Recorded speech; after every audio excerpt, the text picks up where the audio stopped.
பல்லடம் மூவர் கொலையில் சென்னிமலை கும்பலுக்கு தொடர்பு இருக்க வாய்ப்பில்லை என்பது போலீஸ் விசாரணையில் தெரிய வந்திருக்கிறது.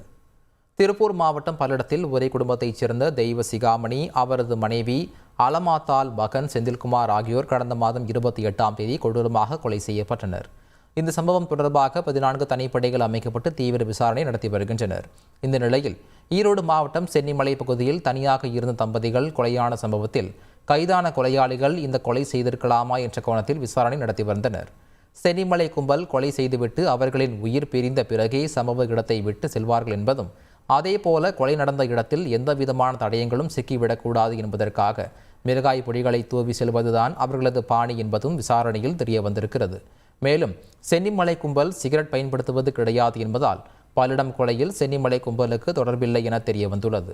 பல்லடம் கொலை நடந்த இடத்திலிருந்து சிகரெட் துண்டுகள் எடுக்கப்பட்டதும் செந்தில்குமாரின் செல்போன் திருடப்பட்டிருப்பதும் குறிப்பிடத்தக்கது. கொலை நடந்து 10 நாட்கள் ஆகியும் கொலையாளிகள் குறித்து எந்த விதமான தகவலும் கிடைக்காமல் போலீசார் திணறி வருகின்றனர்.